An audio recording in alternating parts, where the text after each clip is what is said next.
কথায় আছে না, বাঙালির শ্রেষ্ঠ এবং সেরা খেলা হলো ফুটবল খেলা। বাঙালি মানেই ফুটবলের প্রতি আলাদা টান বা আকর্ষণ, এটাই স্বাভাবিক।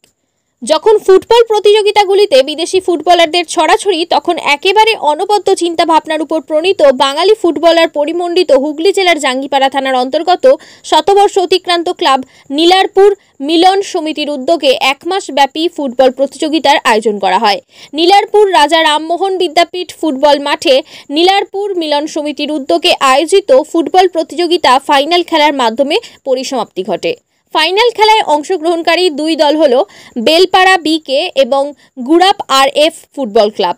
টানটান উত্তেজনার মধ্যে দিয়ে নির্ধারিত সময় পর্যন্ত 2 দল কোনো গোল করতে না পারায় ট্রাইবেকারের মধ্যে দিয়ে খেলার ফলাফল নিষ্পত্তি হয়।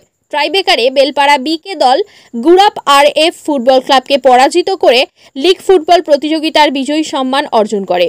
আজকের ফাইনাল খেলাকে কেন্দ্র করে দর্শকদের মধ্যে যথেষ্ট উৎসাহ এবং উদ্দীপনা লক্ষ্য করা যায়।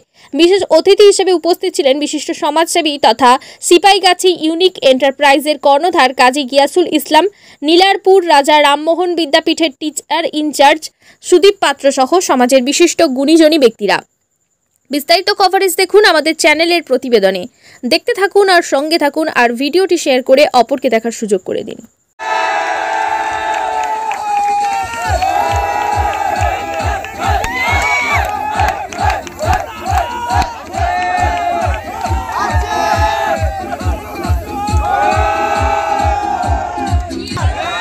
আজকে আমাদের কাছে এই দিনটা খুবই স্মরণীয় হয়ে থাকবে, কারণ গত সেমিফাইনালে আমরা প্রথম গোল খেয়ে যাওয়ার পরে সেকেন্ড হাফের পরে আমাদের প্লেয়াররা যেভাবে অনুপ্রেরণা করে খেলেছে এবং দ্বিতীয় গোল দিয়ে ফাইনালে উঠেছে, আমরা খুবই আনন্দিত। এর জন্য আমাদের ছেলেরা খুবই আজকে সারাদিন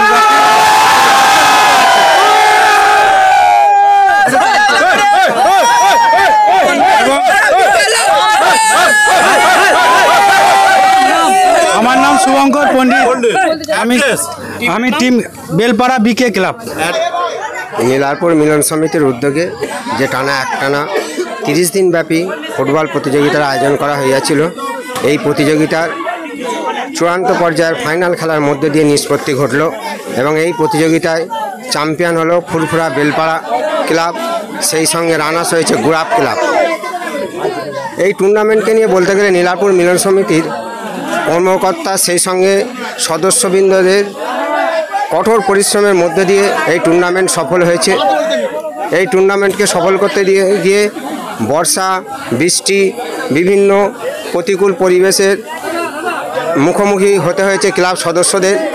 সেই সঙ্গে দর্শকবৃন্দদের প্রশংসা অবশ্যই করতে হয়, তারা বৃষ্টির মধ্যে দিয়ে এই টুর্নামেন্টে উপস্থিত থেকে সাহায্য এবং সহযোগিতার সেই সঙ্গে খেলাকে পরিচালনা করতে, সুষ্ঠুভাবে পরিচালনা করতে সর্বদিক দিয়ে সহযোগিতার হাত বাড়িয়ে দিয়েছে। নীলারপুর মিলন সমিতি শুধু খালি ফুটবল টুর্নামেন্টের মধ্যেই সীমাবদ্ধ থাকে না, এরা বিভিন্ন সমাজ সেবামূলক কাজকর্মের মধ্যেও সীমাবদ্ধ থাকে এবং এলাকায় এরকম দ্বারা একটা ক্লাবের ক্লাব তো দীর্ঘদিনের ক্লাব নীলারপুর মিলন সমিতি, সেই সঙ্গে আমরা পাশাপাশি দেখেছি ফুরফুরা YMA ক্লাব, তারা বিভিন্ন সামাজিক কার্যকলাপের মধ্যে থাকে এবং বিভিন্ন সমাজসেবামূলক কাজ ক্লাবের পাশাপাশি করে থাকে। সেই সঙ্গে পার্শ্ববর্তী হরিপাল লোটাস ক্লাব, এরাও আমরা দেখেছি বিভিন্ন সমাজসেবামূলক কর্মকাণ্ডের মধ্যে জড়িত থাকে, রক্তদান শিবির, চক্ষু পরীক্ষা শিবির। আমরা নীলারপুর সদস্যবৃন্দের মধ্যেও সেই ভূমিকা লক্ষ্য করলাম। কিছুদিন আগে নীলারপুর মিলন সমিতির উদ্যোগে চক্ষু রক্তদান শিবির, সেই সঙ্গে চক্ষু ছানি অপারেশন সম্পূর্ণ বিনামূল্যে এলাকাবাসীকে অনেক সহযোগিতা এবং সহায়তা করেছে। আগামী দিনে আমি নীলারপুর মিলন সমিতির কর্মকর্তাবৃন্দের কাছে একটাই অনুরোধ থাকবে, আপনারা সব দিক দিয়ে সমাজসেবামূলক, এলাকাটা বড্ডই গরিব এলাকা, সেই সঙ্গে খেটে খাওয়া মানুষের এখানে বসবাস, আমরা বিভিন্ন সমাজ সেবামূলক কর্মকাণ্ড যদি নীলারপুর মিলন সমিতি করতে পারে তাহলে এলাকাবাসীর অনেক উপকার হবে।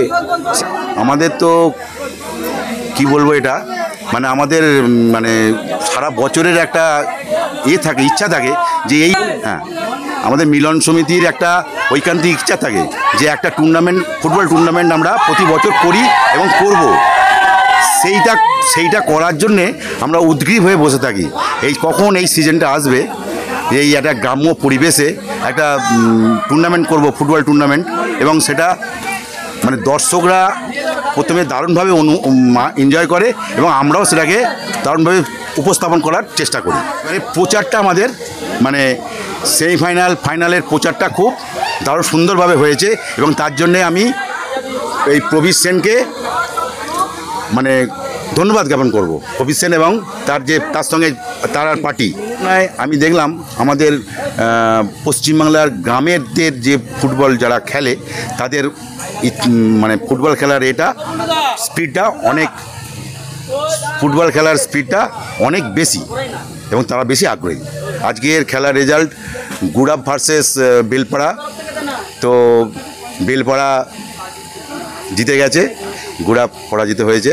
যাই হোক, আমাদের সেটা নয় এবং দুটো দলই আমাদের সমানভাবে সুন্দরভাবে খেলেছে এবং আমরা খুব একদম টান উত্তেজনা ছিল। রাইট, দেখুন এখানকার এত সুন্দর একটা খেলা হলো, আপনি লক্ষ্য করেছেন হয়তো, এখানে কোনো উত্তেজনা ছিল না, মানে ওই উত্তেজনা ছিল না যে ফুটবল খেলার স্পিরিট সেইটা ছিল এখানে, মানে ফুটবলারদের উজ্জীবিত করার জন্য যে চিৎকার ছিল সেটা ছিল এবং সেটা প্রতি বছরই থাকে এখানে।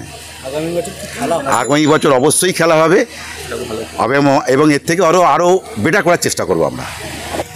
আমরা তো গ্রাম বাংলার মানুষ, আমরা অনেক কিছু উৎসবমুখী প্রতিভা আমরা এখানে দেখতে পাই, তার সঙ্গে কিছু কিছু খেলোয়াড়ি প্রতিভাও দেখতে পাই। আমি যে ক্লাব মিলন সমিতির প্রতিনিধি, সেই ক্লাবের একটু ইতিহাসটা বলার দরকার আছে আপনার কাছে। এই ক্লাবটার আজকে বয়স হয়ে গেল প্রায় 100 বছর। এর ইতিহাস বর্ণনা করতে গেলে অনেক সময় লাগবে।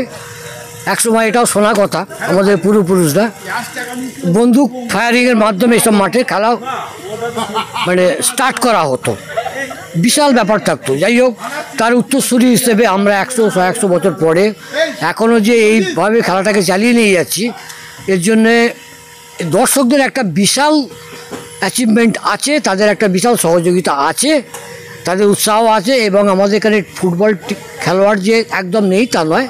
তবে আমরা এই মুহূর্তে এখন দাঁড়িয়ে যে অবস্থায় চলেছি যে খেলোয়াড়দের অভাব হয়ে যাচ্ছে, আমরা প্রতিযোগিতাটা করার একটাই উদ্দেশ্য, যাতে এই এলাকার মানুষ আবার নতুন করে আবার এই ফুটবল অনুপ্রেরিত হয় বা আবার খেলাধুলা শুরু করে এবং আগামী দিনে আমরা নিজস্ব টিম নেই, আরও বিভিন্ন জায়গায় প্রতিযোগিতা অংশগ্রহণ করতে পারি, সেটাই আমাদের ইচ্ছা।